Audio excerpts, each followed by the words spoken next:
आज पाकिस्तान के तूलो अर्ज़ में, चाहे वो मज़दूर है, रेहड़ीमान है, नौकरी पेशा है, वाइट कॉलर है, ब्लू कॉलर वर्कर है, कोई इंडस्ट्रियलिस्ट है, कोई कारोबारी है, कोई ताजर है, कोई रियल एस्टेट का काम करने वाला है, सब परेशान हैं। और मैं आज अपने साथियों से कह रहा था कि मैंने कम से कम पाकिस्तान की 73 साल तारीख़ में ना कभी सुना ना कभी देखा जो आज पाकिस्तानी अवाम के हालात हैं। तेल जो 70 रुपये फ़ी लीटर हुआ करता था आज 178 है। डीज़ल 78 रुपये फ़ी लीटर था आज 174 रुपये लीटर फ़ी लीटर है। अभी हालिया जो 10 रुपये होशरबा इजाफा हुआ है, हर किचन की अशिया को पर लग गए। आटा हमारे दौर में, मुस्लिम लीग नून के दौर में 35 रुपये का था, आज 80 रुपये किलो मिलता है। चीनी 55 रुपये किलो थी, आज 100 रुपये 110 रुपये की फ़ी किलो मिलती नहीं है। गैस उसमें अपना जो है वो 167% इजाफा कर दिया गया है। जो गैस का यूनिट 8 रुपये का था आज 23 रुपये का हो गया है। आप मुझे बताएं कि बिजली जो 7 रुपये फ़ी यूनिट हुआ करती थी आज 23-24 रुपये फ़ी यूनिट हो गई। और ये लोग कंटेनर पर चढ़कर लोगों को सब्ज़ बाग दिखाया करते थे।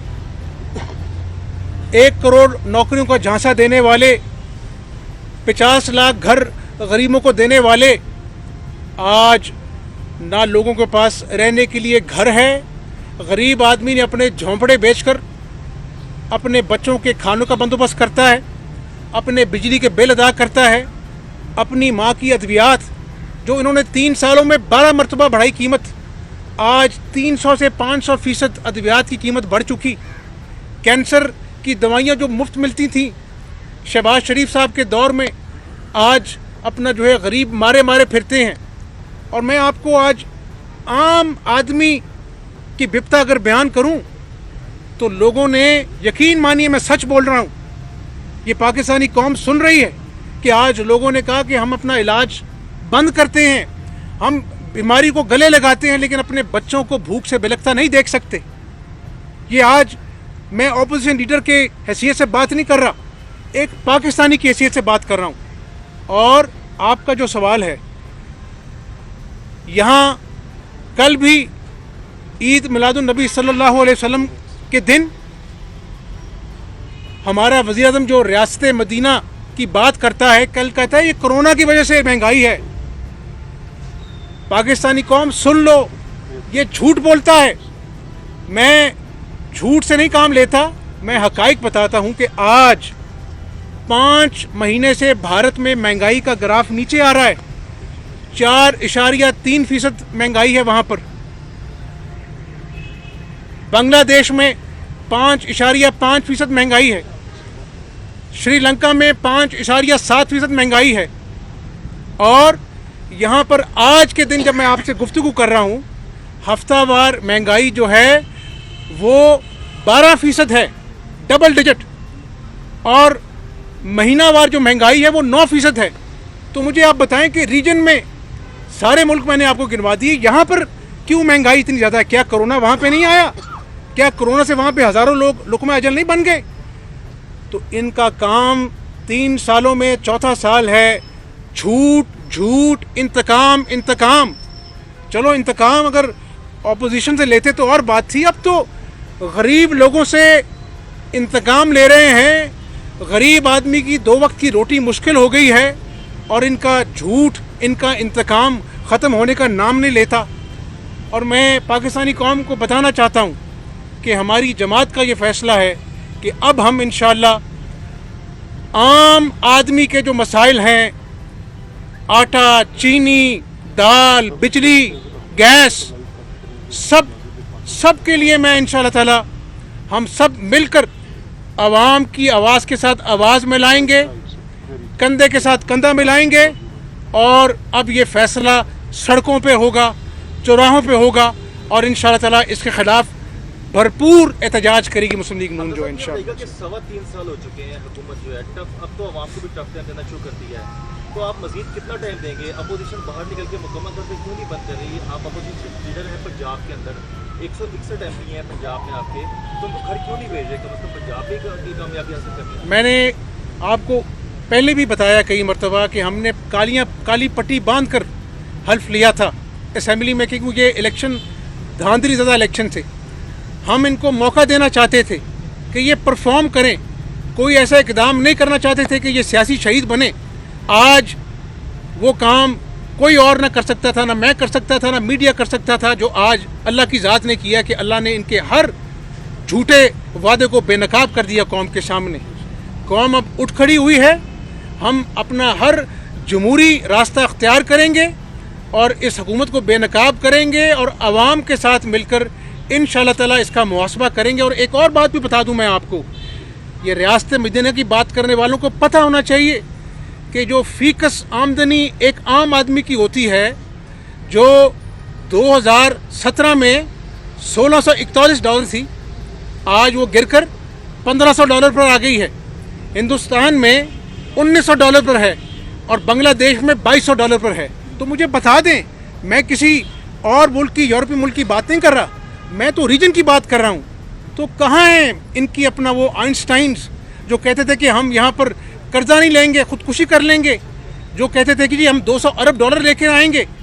और इंतकाम की हद देख लीजिए कि सबको अंदर डाला, अदालतों के फैसले बोलते हैं। नेशनल क्राइम एजेंसी की रिपोर्ट आपके सामने है, उन्होंने कहा कि 21 माह हमने अकाउंट फ्रीज किए और बेलाग इंक्वायरी की। खुदा के फजल करम से शहबाज शरीफ के ख़िलाफ़ एक पाई की मनी लॉन्ड्रिंग साबित नहीं हुई, तो वो आज जो साफ चली, शफाफ चली एहतसाब का बयानिया, वो भी आज ज़मीन में दफन हो चुका है। और अब इनके पास झूठ के अलावा, शर्मिंदगी के अलावा, नदामत के अलावा कुछ नहीं है। आवाम के साथ मिलकर इनका मुहासबा करेंगे इंशाअल्लाह।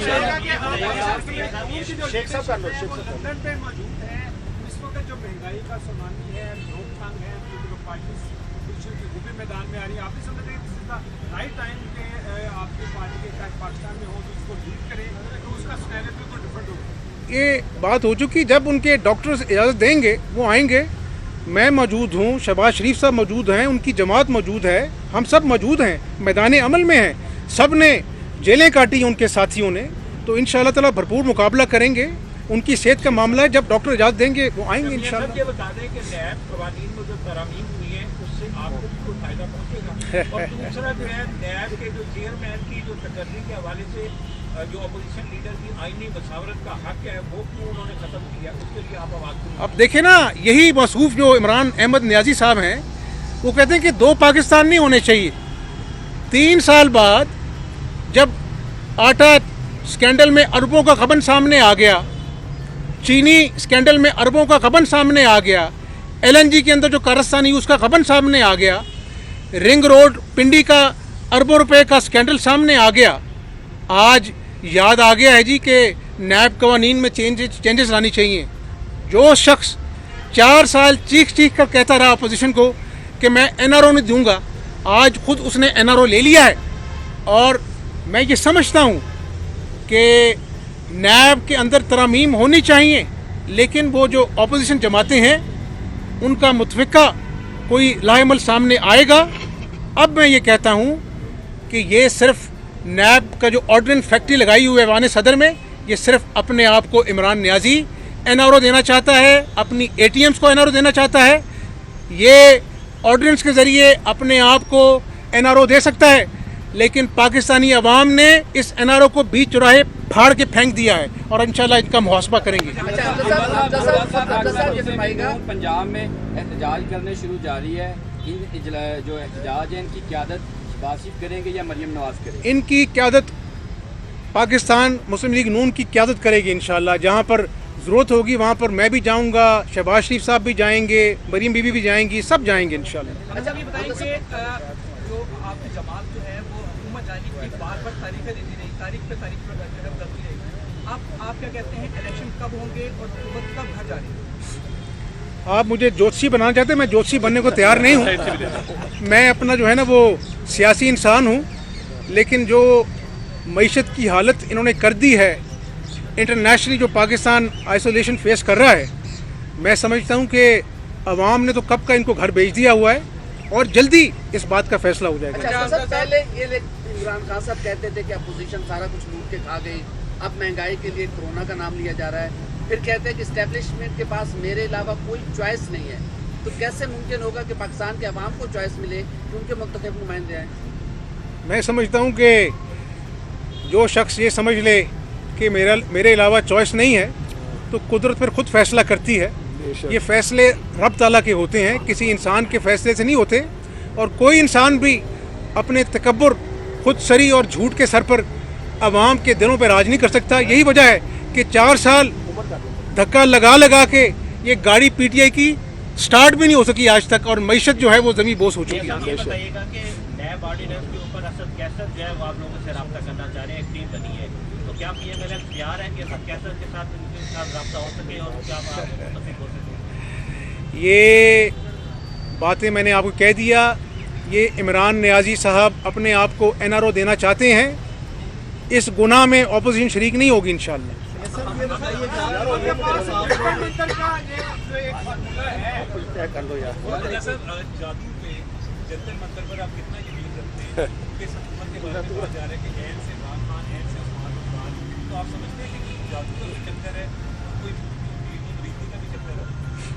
अल्लाह ताला इस मुल्क के पाकिस्तान पर रहम करे। मैंने जब ये हालिया पेट्रोल प्राइसेस का अपना होशरबा इजाफा किया, अवाम पर एक बम गिराया 10 रुपये, अपना जो है ईद मिलादुल नबी सल्लल्लाहु अलैहि वसल्लम से 2 दिन पहले, तो मैंने कहा इस मुल्क पे अल्लाह रहम करे, यहाँ पर आसेब के साए हैं। आपको आपका जवाब मिल गया है। इसके अलावा मौजूदा हुकूमत या 2 साल तक सजा काटते रहे, तो सिविलियन बालादस्ती पे आपका क्या मौक़िफ़ है, क्या ख्याल है? देखें, ये सवाल आपने किया है, मैं पाकिस्तानी कौम को ये कहना चाहता हूँ कि इस जमात के कारकुनों ने बड़ी कुर्बानियाँ दी हैं। मैं उन कुर्बानियों को सलाम पेश करता हूँ। मैं एक दौर पीछे चला जाता हूँ, 28 साल पहले, आज से 28 साल पहले जब मैं स्टूडेंट था, उस वक्त मैं सबसे पहली मरतबा जेल गया था। मेरा तालीम का 1 साल ज़ाया हो गया था। ये मैं 1993 की बात कर रहा हूँ, जब मोहतरमा बेनज़ीर भुट्टो शहीद साहबा का दौर था। फिर दौर आया 12 अक्टूबर 1999 के बाद। 10 साल मैं यहाँ पर रहा। ना मुझे अपने वालिद से मिलने दिया जाता था, ना मुझे अपने वालिदा से मिलने दिया जाता था। 10 साल में 10 दिन 10 महीने की बात नहीं कर रहा। हर रोज़ घंटों मुझे नैब के दफ्तर के सामने बैठाते थे, और उस दौरान उन 10 सालों में ऐसा वक्त भी आया कि मेरे वालिद कैंसर के मूजी मर्ज में मुब्तला थे और कैंसर की जंग लड़े थे। मैं उस वक्त में भी अपने वालिद को तीमारदारी के लिए वहाँ पर ना मौजूद हो सका। आज भी ख़त मौजूद है। उन्होंने मुझे ख़त लिखा था कि बेटा, अगर मैं ज़िंदा वापस ना आया तो तुम्हें अपने बहन भाइयों का बाप बनना है। वो वक्त भी आया, अकेला था यहाँ पर। लोग कहते तुम्हें गिरवी रखा हुआ है। मेरे दादा की मैयत आती है, मेरे अलावा ख़ानदान का दूसरा कंधा नहीं था जो उनको लहद में उतार सके। फिर 2 साल कैद काटी। हाई कोर्ट के फुल बेंच का फ़ैसला आपके सामने है, जो शहबाज शरीफ साहब के बारे में है। NCA का मैं जिक्र कर चुका हूँ। और 28 साल का कारकुन हूँ मैं, जिसने जेलें भी देखी, हर वक्त देखा, उतार चढ़ाव देखा, और अल्लाह ने मेरी मदद की कि अल्लाह ताला ने मुझे साबित कदम रखा। लेकिन आज एक सियासी कारकुन के नाते मेरी ये कन्विक्शन है कि सिविल बालादस्ती जो है वो जमहूरियत का अहम जुज़ है। लेकिन सिविल बालादस्ती आप किसको कहते हैं? सिविल बालादस्ती का मतलब है कि आप पार्लियामेंट को मजबूत करें। पार्लियामेंट एक वाहिद इदारा है जिसको मजबूत करने से सिविल बालादस्ती आएगी। आप इस मुल्क में ऐसा बंदोबस्त करें कि इंतखाबात फ्री एंड फेयर हों, मीडिया आज़ाद हो।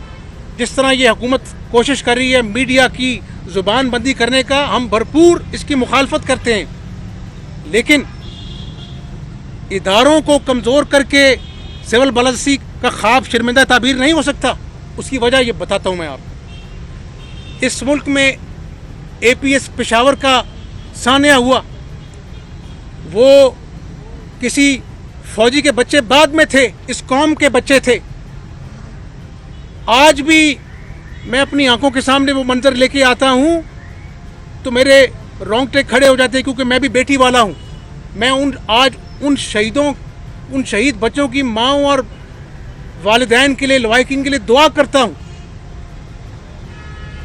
ये कौम के बच्चे थे। रद्दुल फसाद हुआ, तमाम सियासी जमातें मिलकर बैठी टेबल के ऊपर और एक कामयाब ऑपरेशन हुआ, और उसके नतीजे में आज ज़रा कराची के लोगों से पूछें, ताजरों से जाके, अमन आया। तो ये इदारे थे, चाहे वो अफवाज पाकिस्तान हैं, हमारे रेंजर्स हैं, हमारे पुलिस वाले हैं। तो मैं समझता हूँ कि जहाँ पर सिविल बालादस्ती के लिए पार्लियामेंट को मजबूत करना ज़रूरी है, मीडिया की आज़ादी ज़रूरी है, साफ शफाफ इंतखाबात ज़रूरी हैं, वहीं पर ये इदारे जो मैंने आपके सामने जिक्र किया है, अफवाज पाकिस्तान, रेंजर्स, ये हमारे अमन सलामती मुल्क की बका की गारंटी है। और मैं जो सरहदों पर हमारी हिफाजत करते हैं, जानों के नजराने पेश करते हैं, उन फौजियों को, उनकी माँओं को मैं दोनों हाथ से सलाम पेश करता हूँ। ये कौम के माथे का झूमर हैं और हमें इन इदारों के वक़ार का हमेशा लिहाज करना चाहिए, और मैं इन इदारों को मजबूत देखना चाहता हूँ। तभी ये पाकिस्तान आगे चलेगा। और अफ़गानिस्तान की जो सूरत हाल है वो एक खौफनाक सूरत हाल है, उसके लिए कौम को मुत्तहिद होना पड़ेगा। लेकिन सवात ऑपरेशन आंखों देखा हाल है, 40 लाख लोग बेघर हुए, कौम मुत्तहिद थी, अपनी अफवाज के पीछे खड़ी थी। सवात ऑपरेशन हुआ, सवात में अमन की रौनक बहाल हुई, आज पाकिस्तान आगे चल रहा है।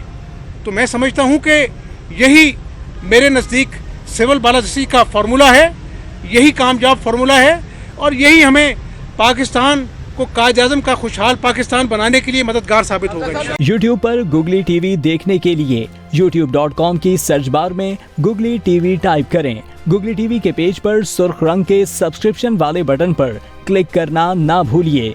YouTube पर अपलोड होने वाली वीडियो से बाखबर रहने के लिए बेल आइकॉन पर क्लिक कीजिए। आपको हर नई आने वाली वीडियो के बारे में नोटिफिकेशन मौसूल हो जाएगा।